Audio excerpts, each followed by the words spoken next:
সুপ্রভাত সবাইকে। তো চলুন আজ বানাবো সবুজ মুগের তরকা। মুগ তরকা বানানোর জন্য প্রথমে 100 গ্রাম মুগ ডাল আগে থেকে 7-8 ঘন্টা ধরে ভিজিয়ে রাখা নিয়ে নিলাম। তারপরে দিয়ে দেবো 4 কাপ পরিমাণে জল আর 1 চিমটে হলুদ দিয়ে ভালো করে মিশিয়ে নিয়ে প্রায় 15 থেকে 20 মিনিট ফুটতে দেবো। তারপর সেটা যখন সিদ্ধ হয়ে যাবে ডালটা, তখন তাতে কিছুটা পরিমাণে নুন দিয়ে দেবো স্বাদ মতো। এরপর 2টো ডিমকে ফাটিয়ে নেব কিছুটা পরিমাণে নুন ও হলুদ গুঁড়ো দিয়ে। তারপর একটা কড়া গরম করে নিয়ে তাতে বেশ কিছুটা পরিমাণে সর্ষের তেল দিয়ে দেবো। সর্ষের তেলটা যখন গরম হয়ে যাবে তাতে সেই ফ্যাটানো ডিমগুলো দিয়ে দেবো। ফ্যাটানো ডিমগুলো ভাজা হয়ে গেলে তুলে নিতে হবে একটা সাইডে। মনে রাখবেন হাই টু মিডিয়াম ফ্লেমে এই ডিমগুলোকে ভেজে নিতে হবে, আর ডিমগুলো যেন ভুজিয়া তৈরি হয়, এরকম ছোট ছোট পরিমাণে কুচি কুচি টাইপের। ডিমগুলো সাইডে রাখা হয়ে গেলে আবার ঠিক সেই কড়াইতে 2 টেবিল চামচের মতো সর্ষের তেল দিয়ে দেবো আর তাতে গরম করে নেব। গরম করে নেওয়ার পর তারপর দিয়ে দেবো 4টা শুকনো লঙ্কা। শুকনো লাল লঙ্কাকে 1 থেকে 2 মিনিট নেড়ে নেব এইভাবে হাই টু মিডিয়াম ফ্লেমে। মিডিয়াম টু হাই ফ্লেমে এইভাবে নাড়ানো হয়ে গেলেই তারপরে দিয়ে দেবো হাফ পেঁয়াজ কুচি।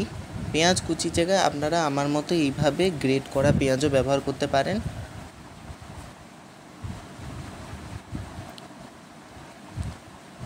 গ্রেট করা পেঁয়াজকেও এইভাবে 1 থেকে 2 মিনিট নাড়িয়ে নেব।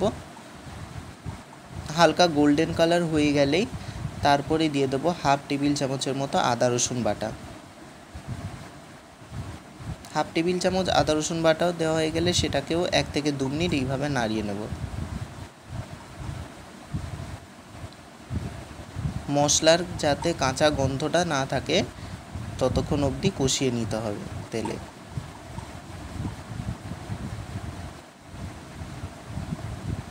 এইভাবে ঠিক কষানো হয়ে গেলেই তারপরে দিয়ে দেবো 1/4 টেবিল চামচ লাল লঙ্কার গুঁড়ো।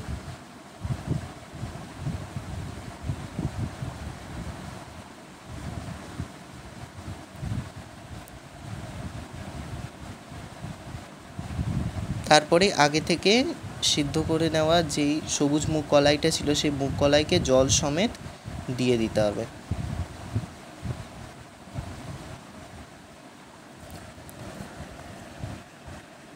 এরপর ঠিক মিডিয়াম ফ্লেমে প্রায় 5 থেকে 7 মিনিট এটা নাড়িয়ে নিতে হবে। 5 থেকে 7 মিনিট নাড়িয়ে নেওয়ার পর যখন ডালটা ফুটতে শুরু করবে তখনই উপর থেকে স্বাদ অনুযায়ী চিনি দিয়ে দিতে হবে।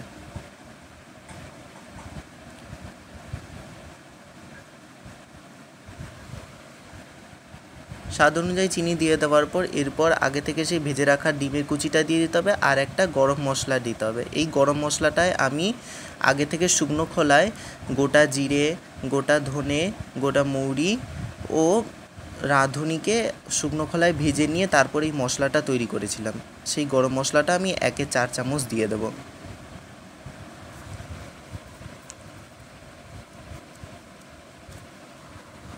সব কিছু দিয়ে ভালো করে 2 থেকে 3 মিনিট কষিয়ে নিতে হবে এইভাবে ঢাকা দিয়ে, আর তারপরেই তৈরি হয়ে যাবে সবুজ মুগের তরকা। আশা করছি আপনারা এই রেসিপিটা বুঝতে পেরেছেন। সো দেখা হচ্ছে নেক্সট এপিসোডে। টাটা।